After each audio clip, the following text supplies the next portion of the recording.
This is episode 42 of Cinescope. And oh, what a day! What a lovely day!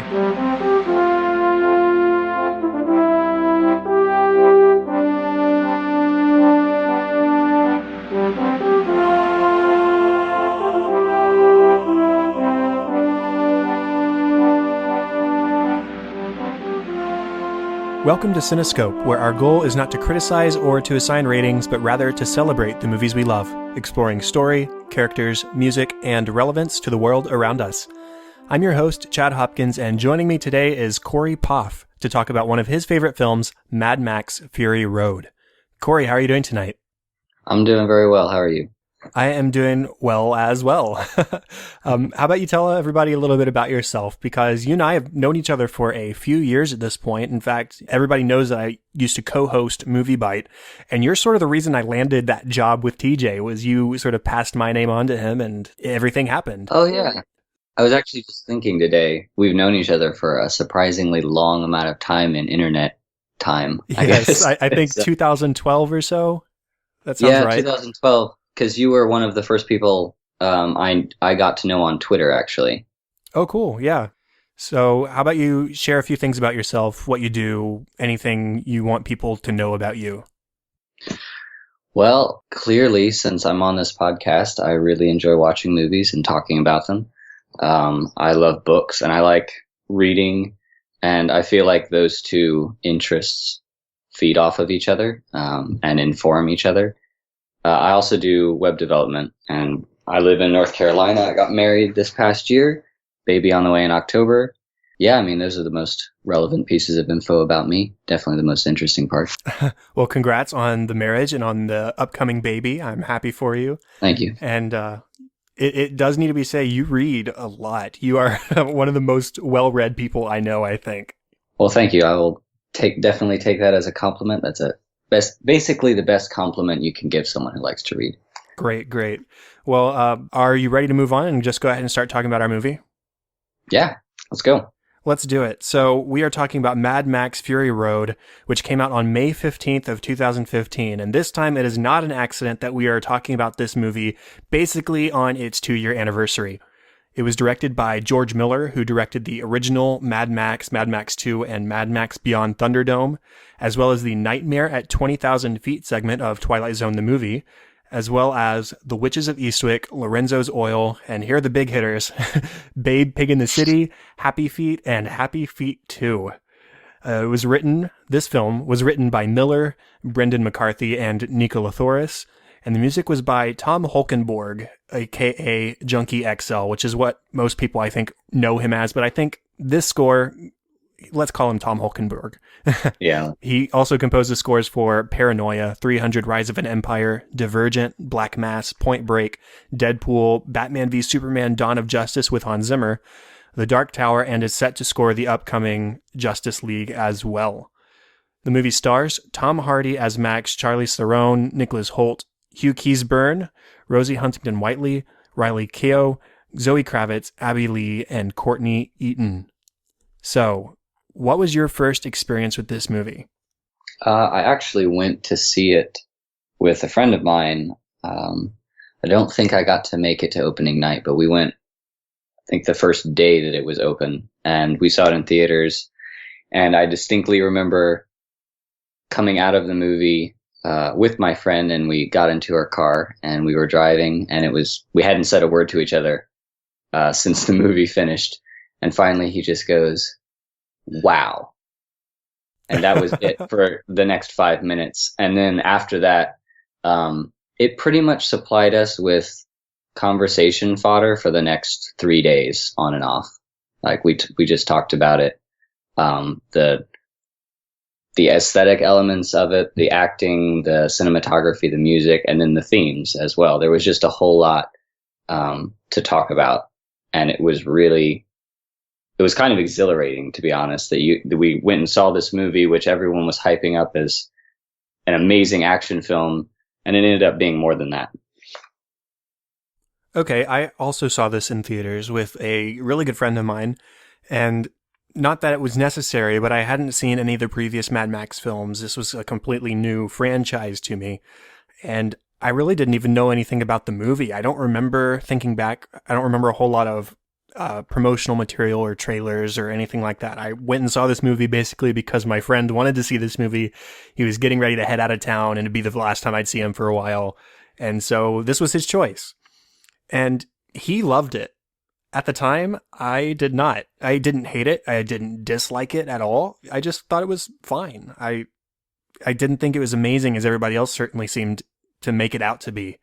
It looked nice. It was cool. It was fun action stuff, but it was almost so nonstop to a point that I was kind of bored, to be honest.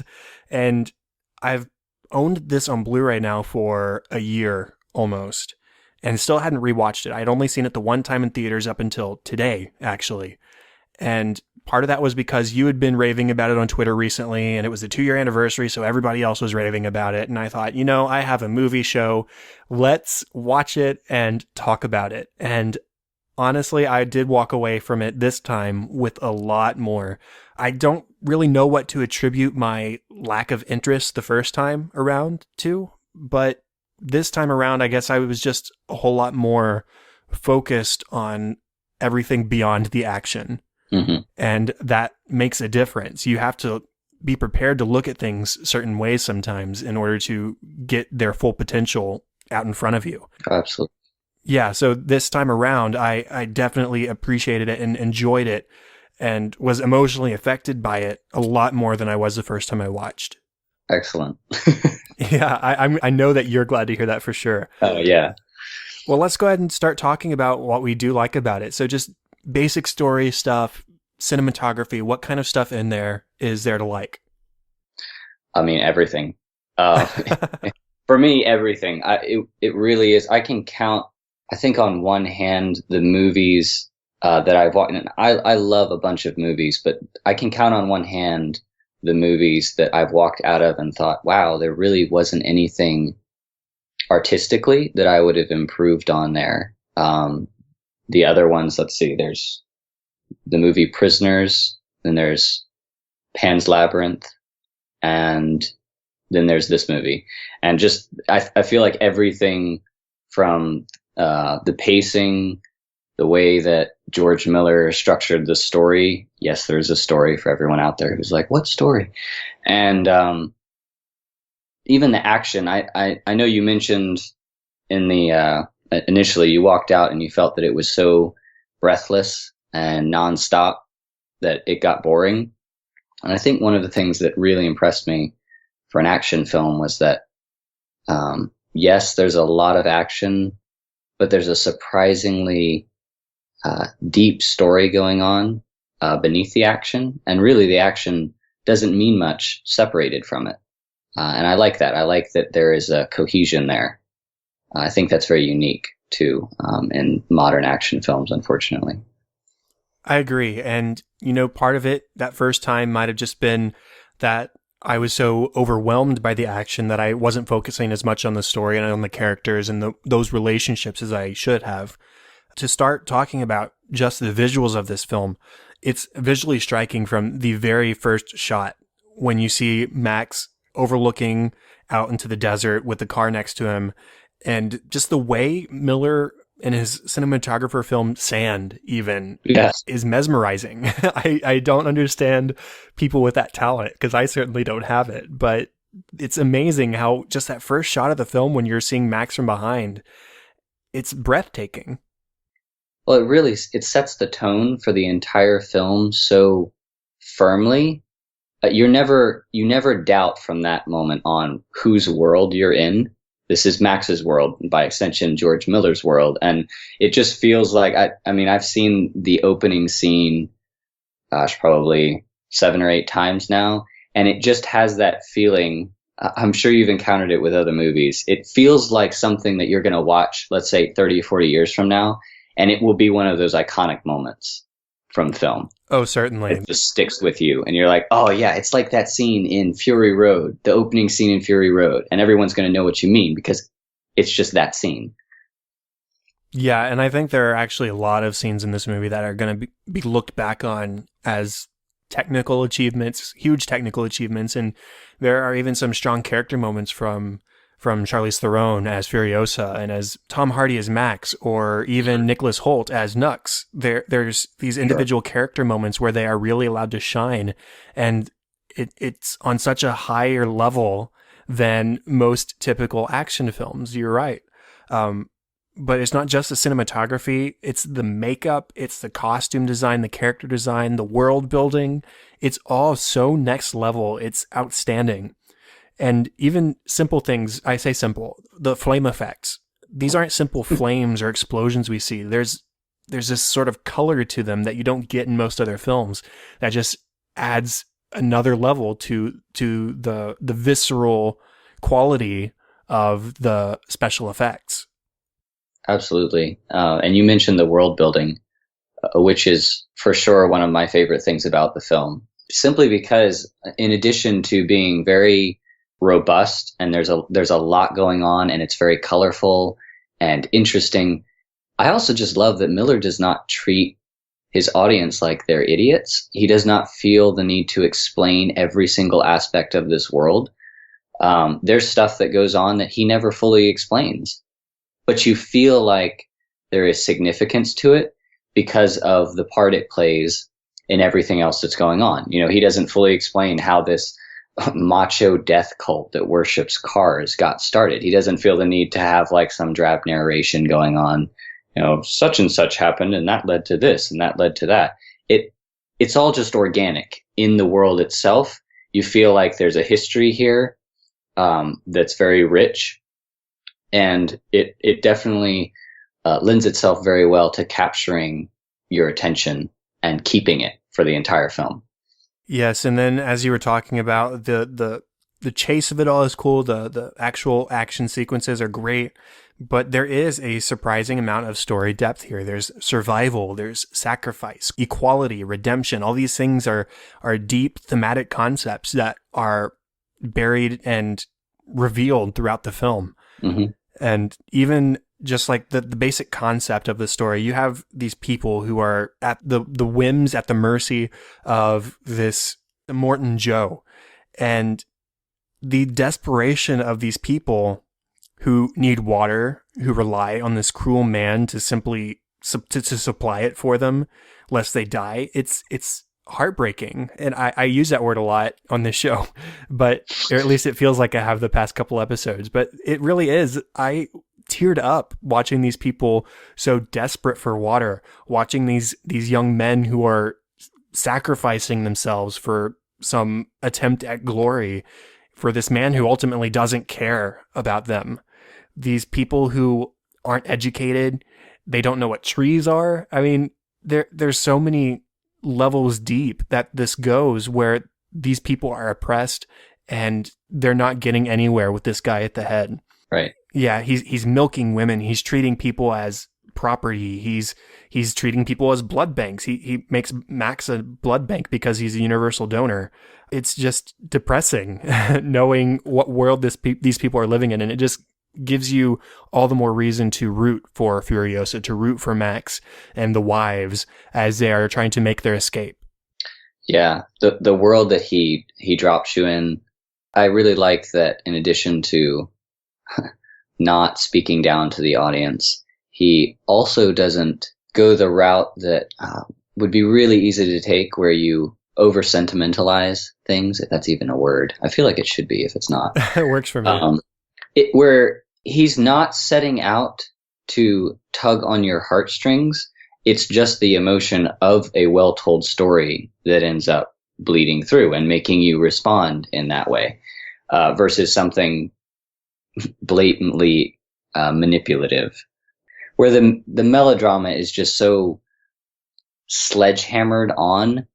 You almost, you walk out and you're feeling like, well, I feel like I was moved, but I don't know if it was honest, like being honestly moved. Like, it's sort of the feeling, the difference between a well-made film and, the Hallmark Channel, I guess.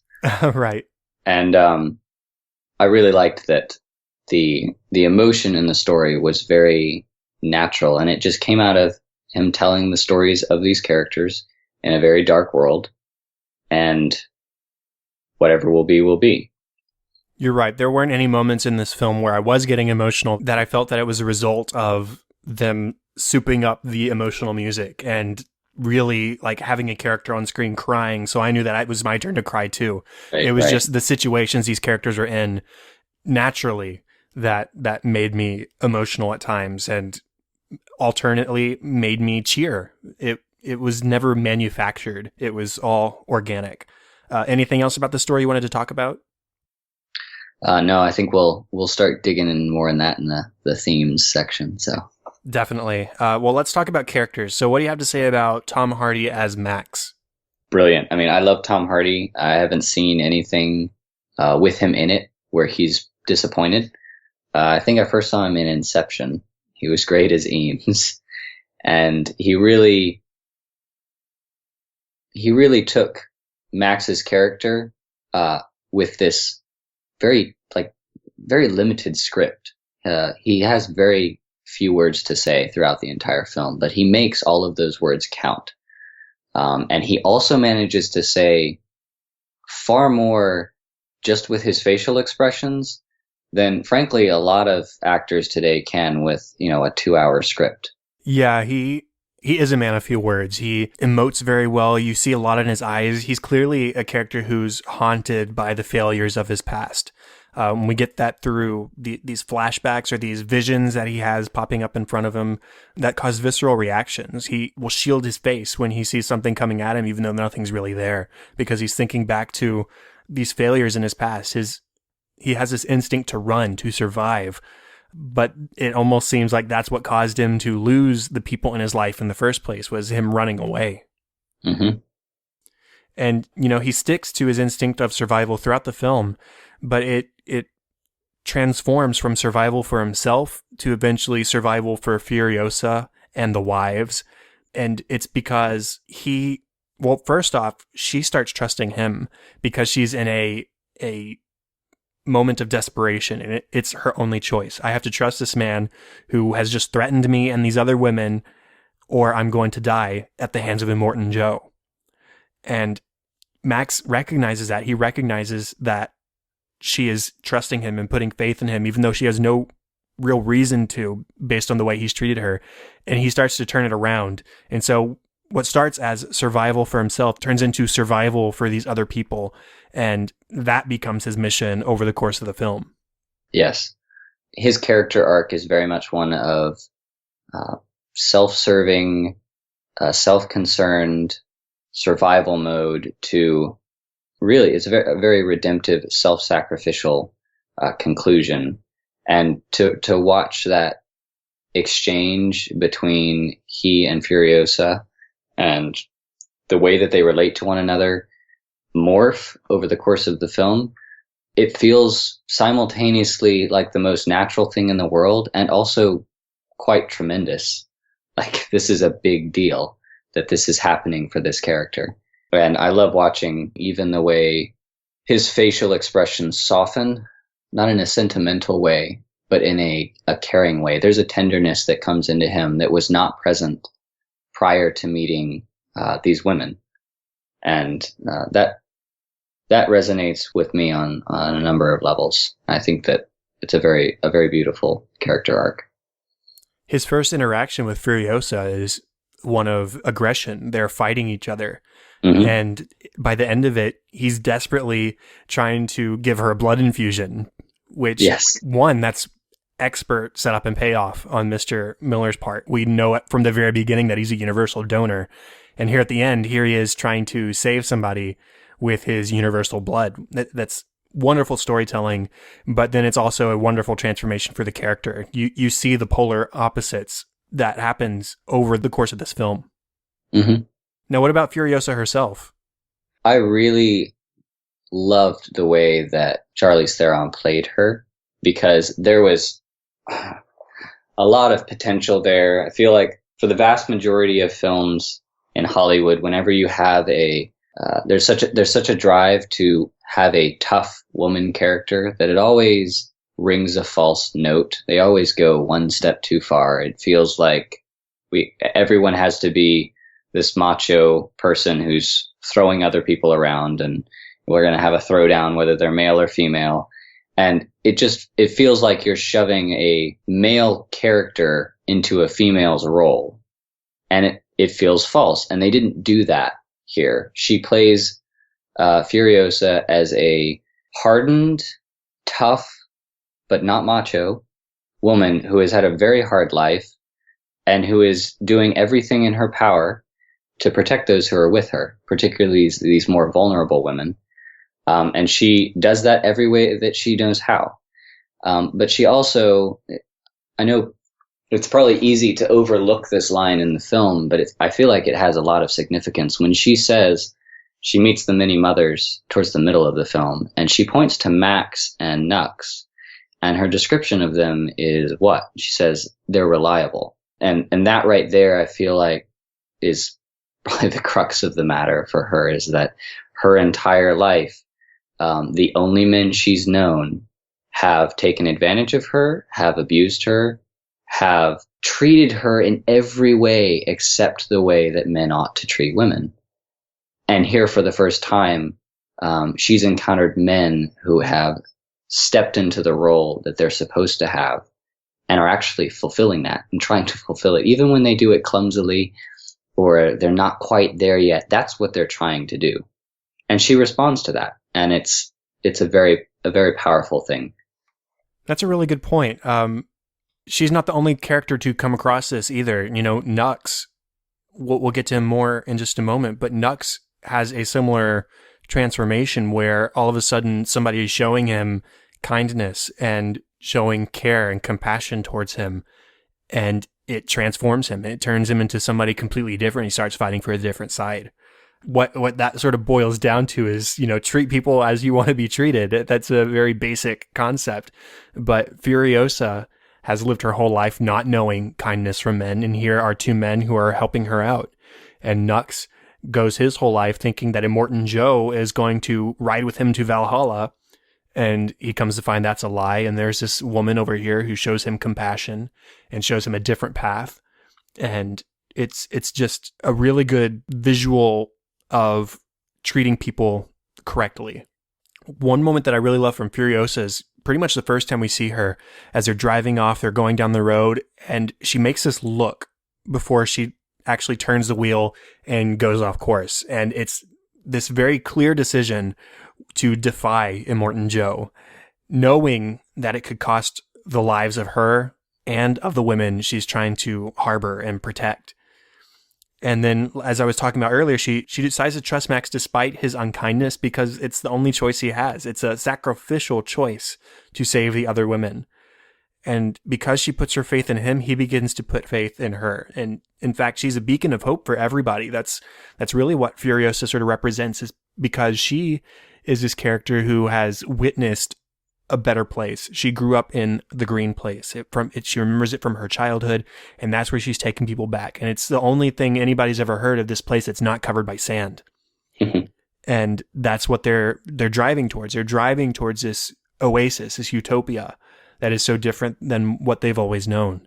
And so she is that beacon of hope. And at the end of the film, when they are making their way back to the Citadel, she is continuing to be a beacon of hope.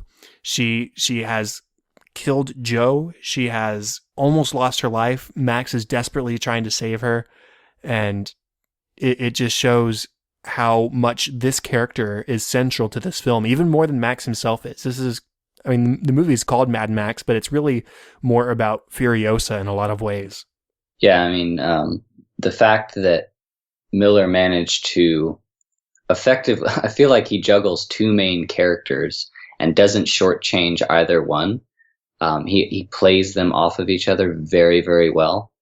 That's an achievement in and of itself. Most people can't even handle one main character, and he fleshes out two with about a quarter of the script that most people would require. Now, I talked about Nux just a little bit. What do you have to say about Nicholas Holt's character here? To be honest, there are times when I think that he is my favorite part of the entire film. I think the only other thing that I'd seen Holt in was Jack the Giant Slayer. He was in that. And he was fine in that. Didn't make much of an impression on me. But he really got into this character, and no matter what else he plays in future films, for me, he'll always be Nux. He did a fantastic job. And the character itself, I think there's an even more moving and redemptive story arc for Nux than there is even for Max or Furiosa, because with Nux, we basically have, he's even further down than Max in terms of a very twisted sense of what life should be. For Max, it's survival and running. For Nux, it is, he's basically the cannon fodder of this warlord, and his greatest ambition is to kill and then be killed in the line of duty and go to Valhalla. And it's a very violence-centered world that he lives in. And he goes from basically being one of the chief proponents of this death cult to encountering this woman who completely changes his outlook on what is and is not worth fighting for and dying for. And his sacrifice at the end of the movie is done so subtly and quietly and beautifully. That made the film for me. Everything else about the film is fantastic, but that made the film for me, that scene between him and... Capable, thank you. He goes from, they talk a lot about witnessing each other. They go, witness me, before they jump off and do a suicide mission. And he transforms from that mindset to the end of the film. He sacrifices himself, and the only person that he says witness me to is this woman, because that's all that matters at this point, is that the woman that he loves sees what he is doing and knows that he is giving himself for her.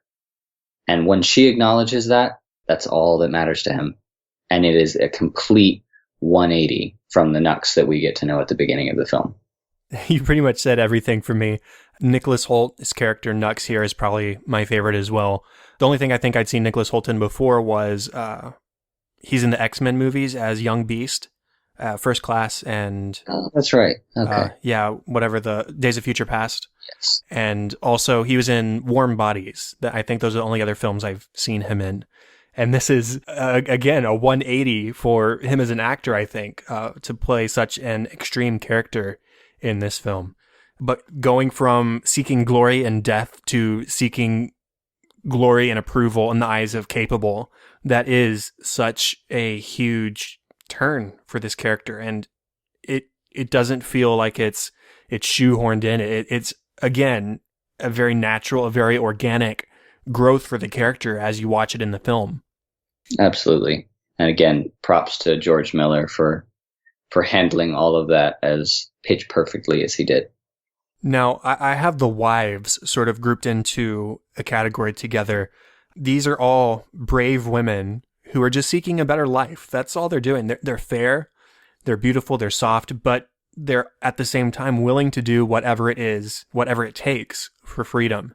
They do some pretty outstanding things. There's Capable, basically recruiting Nux.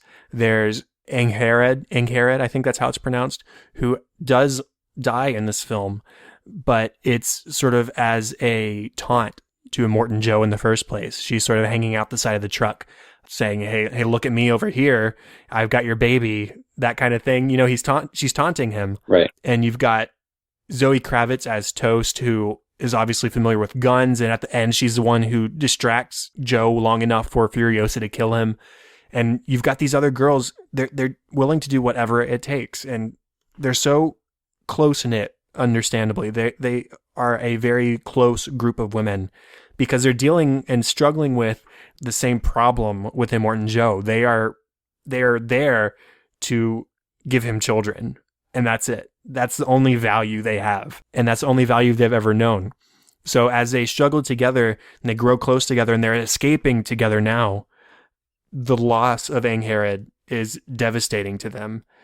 And in that moment, what's really sad is that one of the girls, Cheeto, who I think is the youngest one, actually tries to go back to Joe because it's the only life she's ever known. And hey, we weren't being chased by trucks when I lived this life. So even though he mistreats me, at least I'm not dead. It's so sad that that's the alternative for her. Yeah, it's a little bit like whenever I see that scene, it reminds me of the Israelites in Exodus. You know, as soon as Pharaoh starts giving chase and it becomes hard, they're like, let's go back to Egypt. At least we had food there. Right, right. It's just a lack of perspective on everything, I suppose. Mm-hmm. Do you have anything to say about the wives? I think you pretty much covered it. They're very interesting characters for me because, again, where a lot of other directors would have settled for, hey, they're not even really secondary characters. They can just be there as eye candy or something. George Miller doesn't settle for that, and they have some very thought-provoking lines and interactions with the other characters.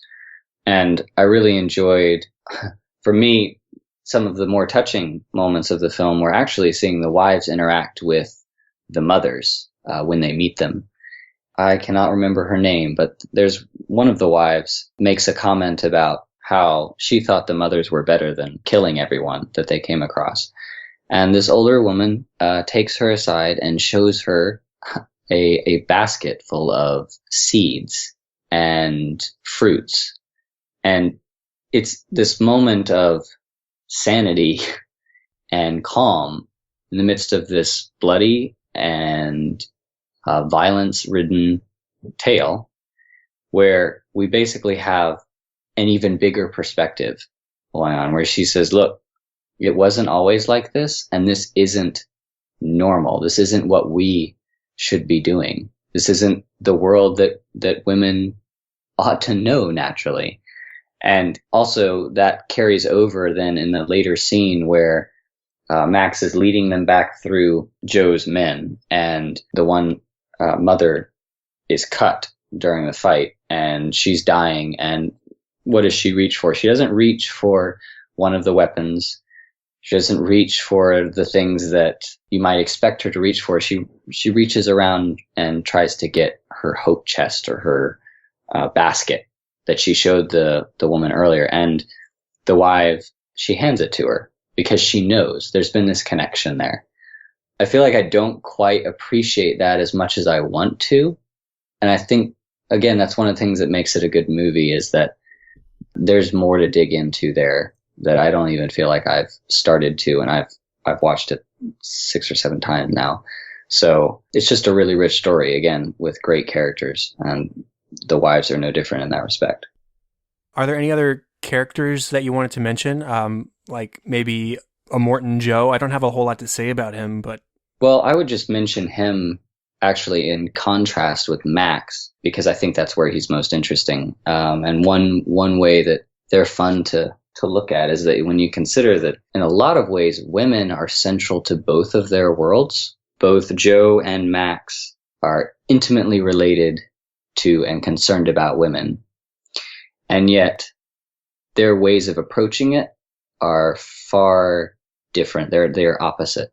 The one views them as things. They are to be used up. There is no sense of nurture, tenderness, protection, sacrifice. And those virtues, so noticeably absent in Joe, are what end up playing such a big role in Max's character transformation.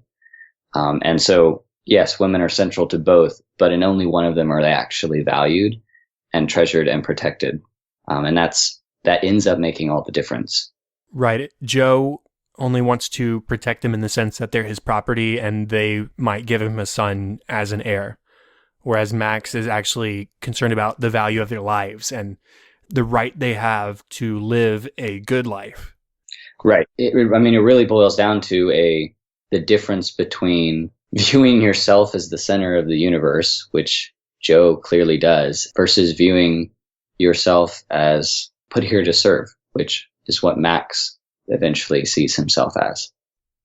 Right. Any other characters you wanted to mention?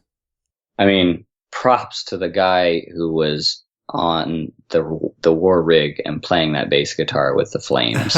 Yes.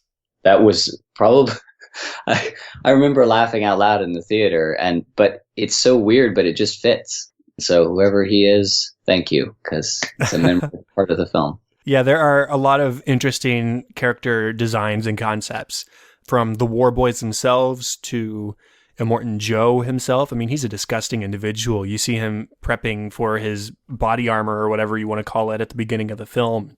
He's having to put like talcum powder all over himself, and he's got these sores all over his body, and it's gross, to be honest. He's a gross person, both in outlook and in physical appearance.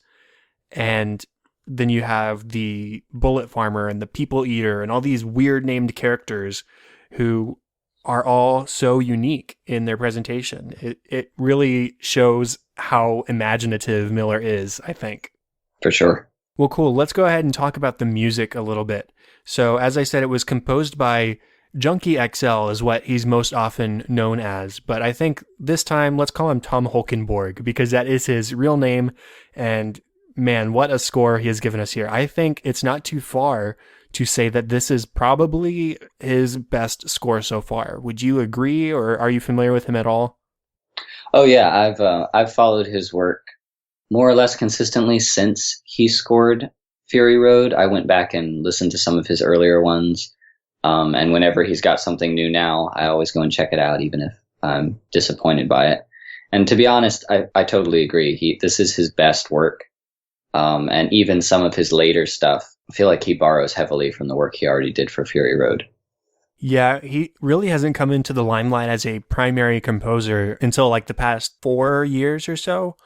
He's really sort of been one of the Remote Control, I think is the name of Hans Zimmer's production company. I think he's been a part of that for a long time, and he's clearly got the Zimmer trademarks in his composition. But he really brings everything to a next level here.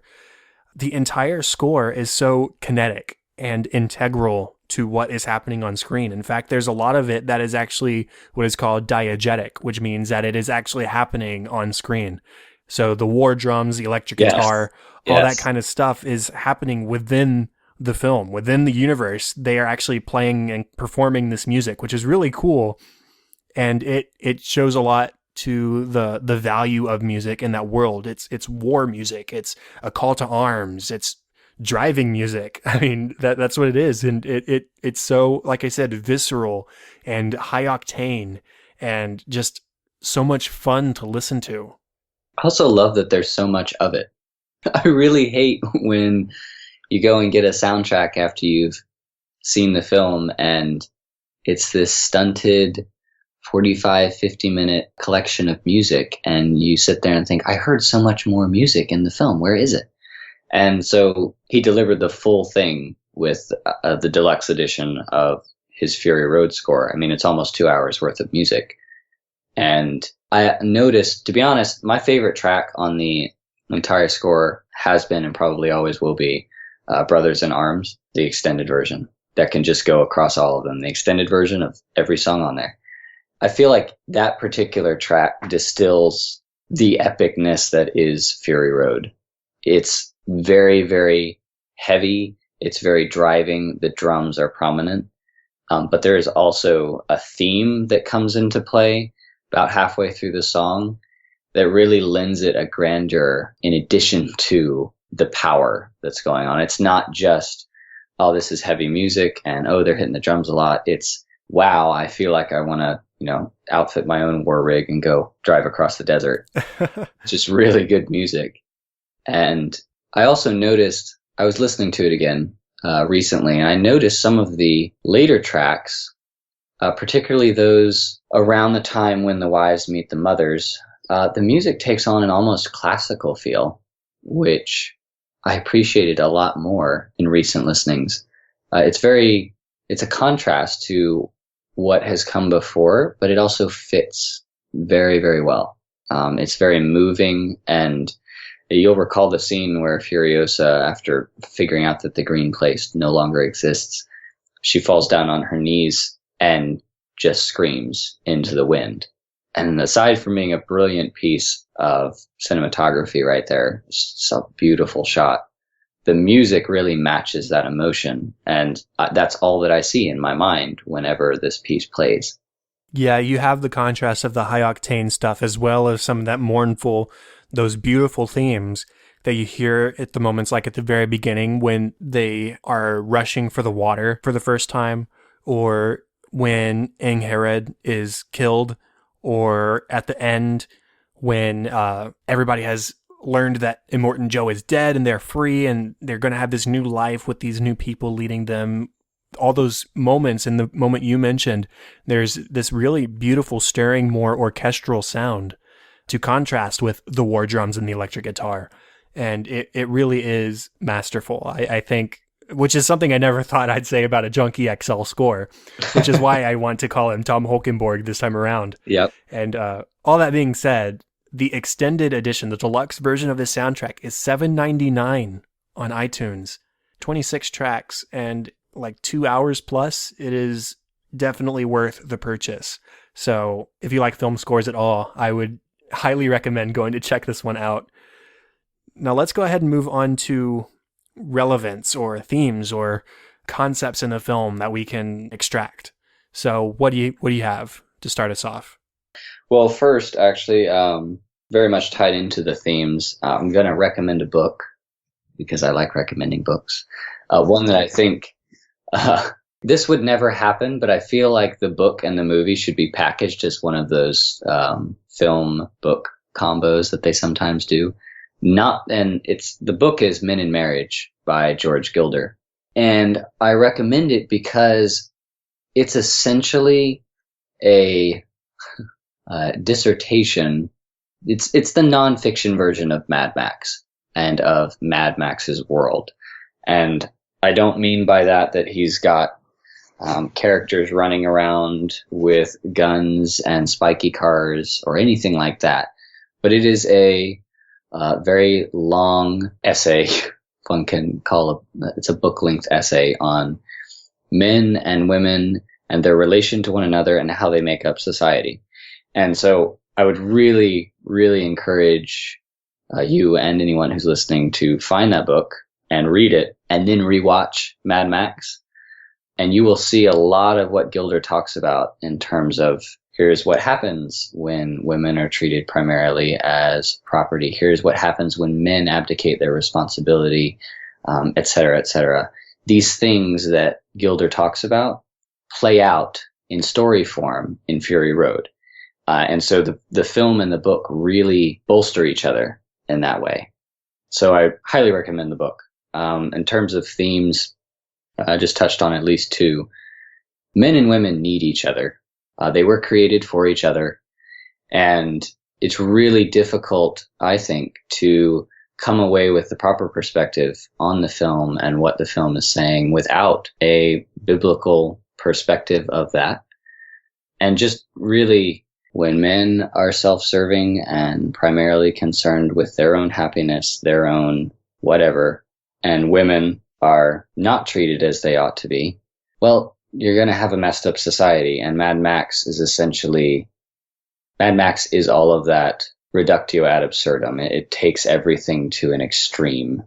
It is a hyperbolic version of a very messed up society, which we can honestly see some of today. And so, again, for anyone who is under the delusion that this is mainly a movie about crazy loud men chasing each other in cars, no. There's a lot going on in this film, far more than I could ever hope to cover in a podcast. I've been debating writing a probably multi-length blog post series on it. We'll see. But yeah, how about you? Well, at the forefront, I think, is this theme of redemption.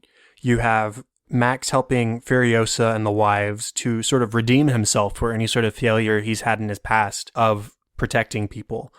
He's haunted by something. We don't know what it is exactly, though at the end, before they make the decision to go back to the Citadel, Max has this vision of this little girl who actually calls him Papa. So maybe some daughter that he lost due to maybe his inaction.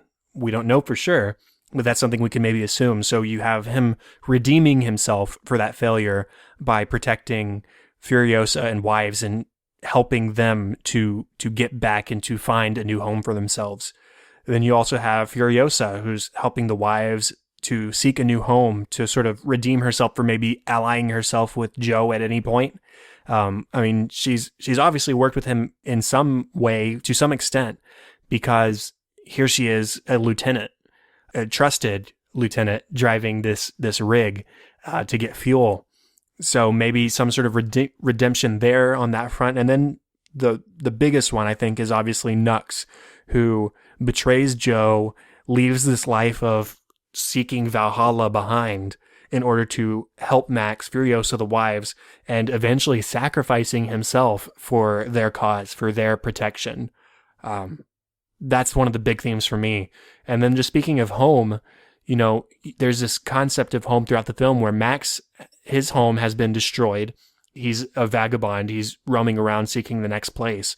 You have the wives seeking a new home to raise their children, whatever it may be, to escape Immortan Joe. And then you have Furiosa, who's seeking her old home. And she doesn't find it, but she finds a new opportunity. And then lastly, what I have at least is equality. There's this idea of women equaling men. You know, Furiosa is every bit the equal to Max. In fact, she actually bests him in hand-to-hand combat until Nux steps in and helps him out. And she's more central character to the film than Max is. She does many things often associated with only men. She drives a rig. She's a sharpshooter. She's skilled in hand-to-hand combat.